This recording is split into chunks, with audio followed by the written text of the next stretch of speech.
Hello दोस्तों, refix India के YouTube channel पे आपका फिर से स्वागत है। तो दोस्तों आज की वीडियो में बात करेंगे पैनल के अंदर नो पिक्चर आता है, किस तरीके से हम उसको रिपेयर करते हैं। ये सारी चीज़ें मैं आपको इस वीडियो के अंदर दिखाने वाला हूँ। तो चलिए स्टार्ट करते हैं। सबसे पहले मैं आपको दिखा देता हूँ कि मेरे पास जो है पैनल है वो इनोलेक्स कंपनी का पैनल है। अगर आप यहाँ पे देखेंगे तो ये इसका जो है पैनल का नंबर है और ये 24 इंची का पैनल है। दोस्तों इसके अंदर जो प्रॉब्लम है यानी कि ये नो पिक्चर कंडीशन में है अभी हमारे पास। और नो पिक्चर क्या है दोस्तों, यहाँ पे आप ये देख सकते हैं कुछ हल्का सा इसके अंदर यहाँ पे रनिंग में चलता हुआ नज़र आ रहा है, लेकिन प्रॉपर तरीके से इसके अंदर वर्किंग नहीं है। यहाँ पे आप ये देख सकते हैं काफ़ी हल्का सा हमारे को इसके अंदर दिखाई दे रहा है, लेकिन प्रॉपर तरीके से इसके अंदर पिक्चर नहीं है, एबनॉर्मल पिक्चर है। तो अभी क्या है कि अगर इस तरीके के पैनल आते हैं तो सबसे पहले हमारे को पैनल की सभी वोल्टेज चेक करनी होती है कि पैनल में कौन कौन सी वोल्टेज बन रही है, कौन कौन सी नहीं बन रही है। उसी के अकॉर्डिंग पैनल को हम रिपेयर करते हैं। और ये जो पैनल है ये हमारा COG पैनल है। यहाँ पे आप ये देख सकते हैं दो जो हमारी कॉग IC है वो यहाँ पे लगी हुई है, एक यहाँ पे लगी हुई है, एक यहाँ पे लगी हुई है। तो अभी क्या है कि इसकी हम सभी बेसिक रिक्वायरमेंट वोल्टेज चेक कर लेते हैं कि पैनल के अंदर क्या क्या वोल्टेज बन रही है, क्या क्या नहीं बन रही है। तो वोल्टेज चेक करने के लिए मल्टीमीटर को हम DC वोल्ट की रेंज पे सेट कर लेते हैं।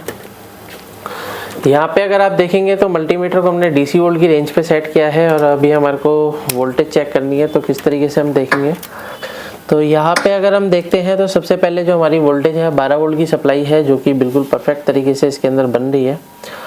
और ये जो 12 वोल्ट की सप्लाई है दोस्तों ये हमारी DC टू DC IC में जाती है। तो DC टू DC IC देख सकते हैं आप, इसके अंदर जो लगी हुई है वो बैक साइड में लगी हुई है, यानी कि हमारी जो PCB है वो उल्टी इसके अंदर लगी हुई है।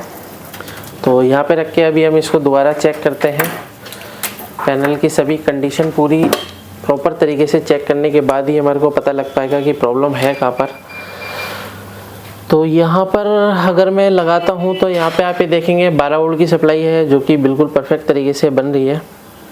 और ये जो 12 वोल्ट की सप्लाई हमारी DC टू DC IC में जा रही है। DC टू DC IC सबसे पहले हमारा 3.3 वोल्ट की सप्लाई जो है निकालती है। तो अभी हमारी ये जो वोल्टेज है बिल्कुल परफेक्ट तरीके से आउट कर रही है, यानी कि 3.3 वोल्ट की सप्लाई बिल्कुल ओके है।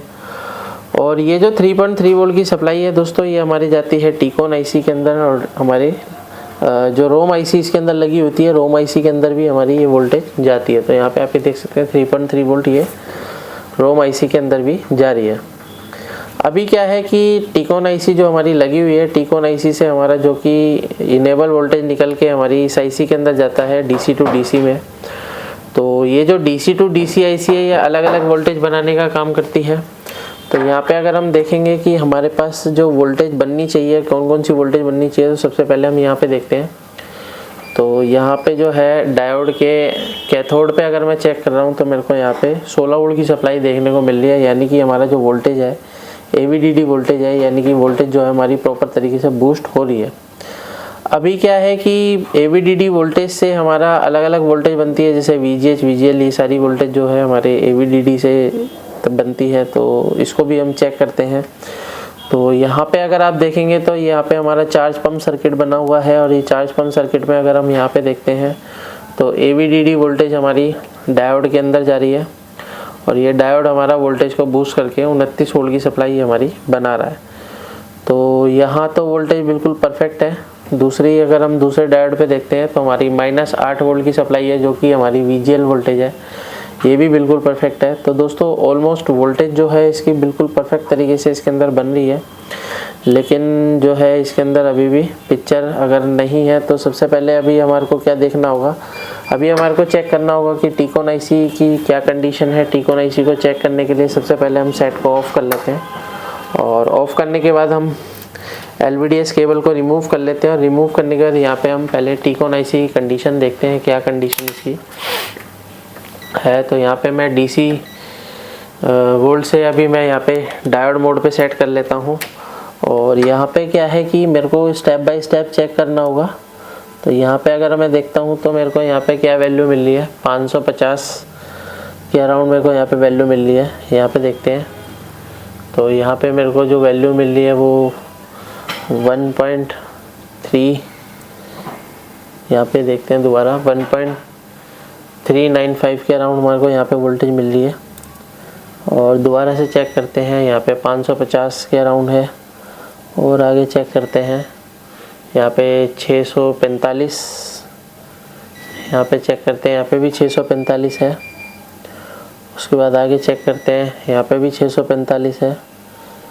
ये भी चेक करते हैं, 644 है। यहाँ पे देखते हैं 645 है। यहाँ पे देखते हैं 645 है। यहाँ पे 645, यहाँ पे भी 645 है। तो अभी क्या है कि ऑलमोस्ट जो इसकी सभी रीडिंग जो है बिल्कुल परफेक्ट तरीके से बन रही है, यानी कि इसकी जो LVDS की जो रीडिंग है बिल्कुल ओके है।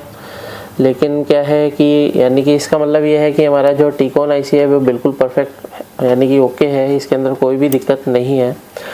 तो अभी हमारे को गेट लाइन पे वोल्टेज चेक करनी पड़ेगी कि इसकी जो गेट लाइन पे वोल्टेज है वो जा रही है या नहीं जा रही है। तो वो चीज़ चेक कर लेते हैं। अभी पैनल को सबसे पहले हम दोबारा से सीधा करते हैं और अभी हम गेट लाइन पे वोल्टेज चेक करेंगे क्या कंडीशन इसकी है। अगर वोल्टेज ओके है तो सिग्नल चेक करेंगे।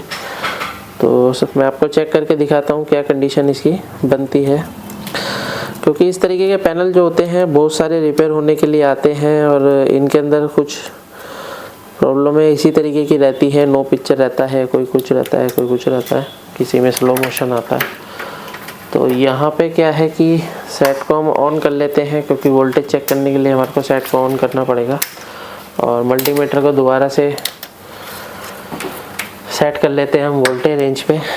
और यहाँ पे क्या है कि हमारे को चेक करना है अभी गेट लाइन पे वोल्टेज। तो अगर हम यहाँ पे देखेंगे तो इसकी जो गेट लाइन है वो यहाँ की तरफ है, यानी कि जो हमारी कॉग लगी हुई है वो इधर की तरफ है, यानी कि यहाँ से हमारी जो गेट लाइन है वो यहाँ पे जा रही है। तो यहाँ पे अगर हम वोल्टेज चेक करते हैं क्या क्या वोल्टेज हमारे को देखने को मिल रही है, तो यहाँ पे स्टेप बाय स्टेप हमारे को चेक करना है। तो सबसे पहले हमारे को जो वोल्टेज दिख रही है यहाँ पे VGH दिख रही है।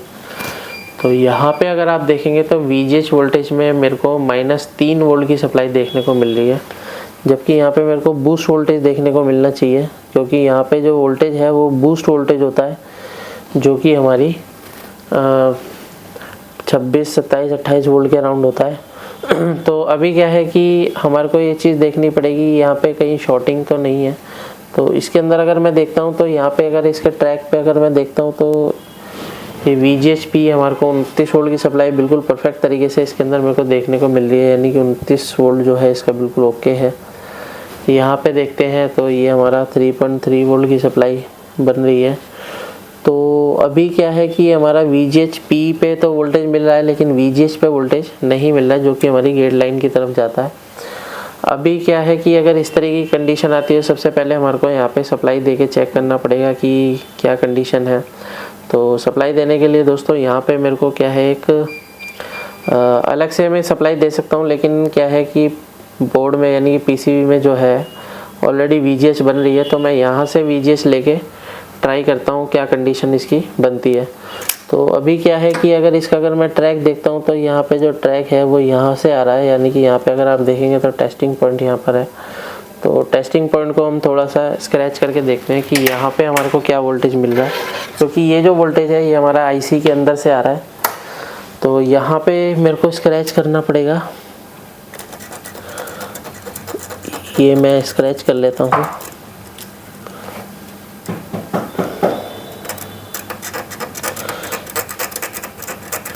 अभी इसको स्क्रैच करने के बाद इस पॉइंट पे हमारे को वोल्टेज चेक करनी पड़ेगी कि इसके अंदर क्या वोल्टेज हमारी बन रही है।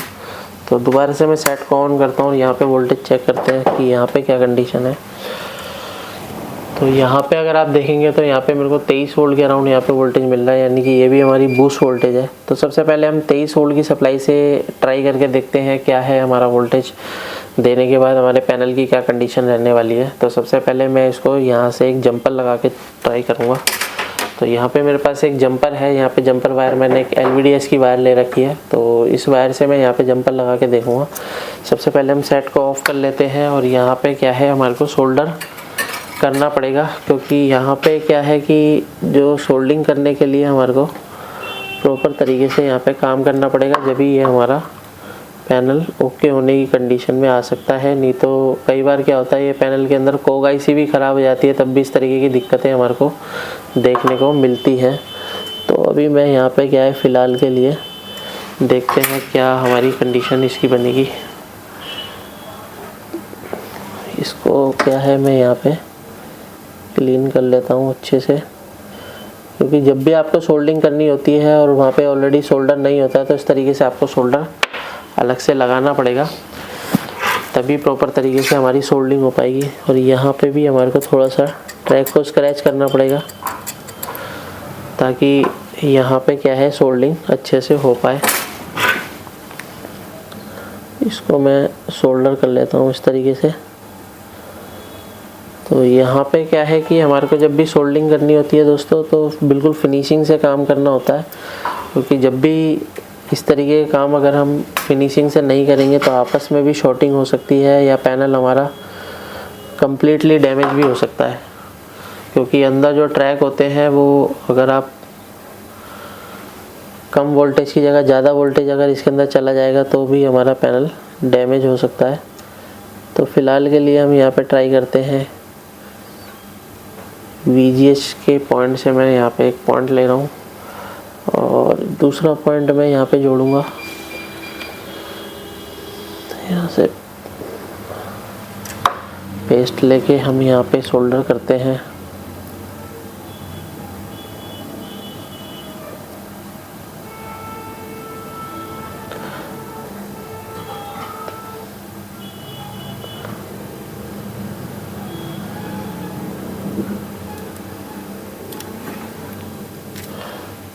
इसको थोड़ा सा सोल्डिंग करने में टाइम लगता है, क्योंकि इसकी जो वायर होती है ये प्योर कॉपर नहीं होती है, ये एल्युमिनियम होती है। तो एल्युमिनियम पे सोल्डर करना थोड़ा सा डिफ़िकल्ट हो जाता है।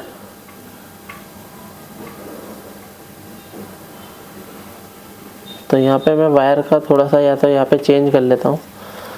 अभी मेरा यहाँ पे जंपर जो है फ़िलहाल के लिए मैंने, ये देख सकते हैं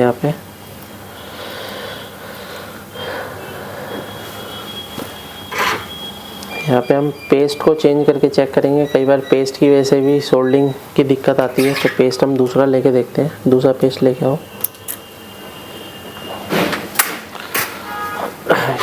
अभी यहाँ पे भी मेरे को क्या है, प्रॉपर तरीके से लगा नहीं है, तो यहाँ से भी मैं निकाल लेता हूँ। दूसरे पेस्ट का यूज़ करेंगे हम।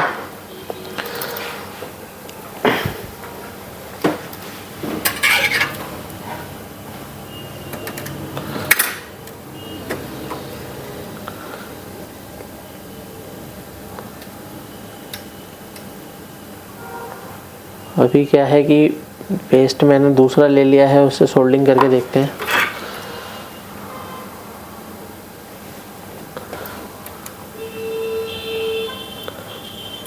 तो यहाँ पे आप ये देख सकते हैं दूसरे पेस्ट से बिल्कुल फर्स्ट क्लास तरीके से सोल्डिंग इसके अंदर हो चुकी है।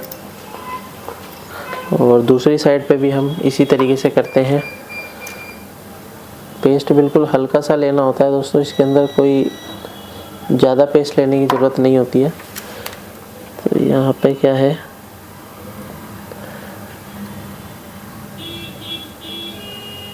इस तरीके से मैं पेस्ट लगा के और यहाँ पे मैंने सोल्डिंग कर दी है। यहाँ पे थोड़ा सा मैं ट्रैक को और स्क्रैच कर लेता हूँ ताकि अच्छे से सोल्डिंग हो सके।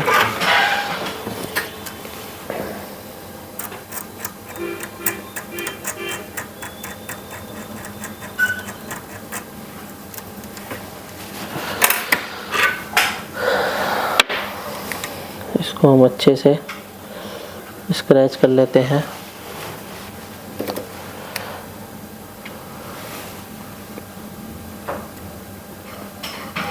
तो यहाँ पे आप ये देख सकते हैं, यहाँ पे बिल्कुल फर्स्ट क्लास तरीके से सोल्डिंग हो चुकी है इसके अंदर। तो अभी मैं पहले इसकी कंटिन्यूटी चेक कर लेता हूँ कि यहाँ पे जो है कंटिन्यूटी हमारी आ रही है या नहीं आ रही है। यहाँ से कंटिन्यूटी अगर हम यहाँ पे चेक करते हैं तो बिल्कुल ओके है, परफेक्ट है। तो यहाँ पे क्या है, अभी मैंने 26 वोल्ट की सप्लाई दी है। तो मल्टीमीटर से अभी हम वोल्टेज चेक करते हैं कि जो 26 वोल्टेज देने के बाद हमारा जो पैनल है उसकी क्या कंडीशन बनती है। तो यहाँ पे 26 वोल्ट इसका आ गया है। लेकिन यहाँ पे अगर आप देखेंगे तो हमारा जो जंपर है यहाँ से हट गया है, तो मैं इसको दोबारा से यहाँ पे सोल्डिंग करता हूँ।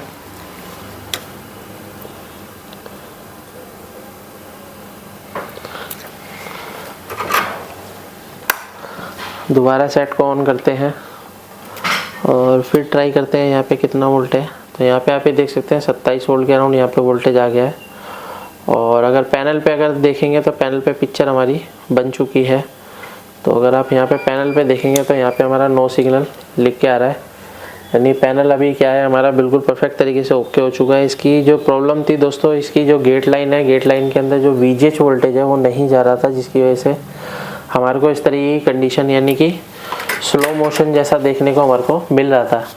तो इस तरीके के पैनल आते हैं जिसके अंदर इस तरीके की दिक्कतें आती हैं। अगर आपको रिपेयर करने में प्रॉब्लम आती है तो आप हमारी ट्रेनिंग को ज्वाइन कर सकते हैं, जो कि हमारी पैनल रिपेयर की कंप्लीट ट्रेनिंग होती है। अगर आपको वीडियो पसंद आए तो वीडियो को लाइक करें, शेयर करें, कमेंट करें। Thank you friends.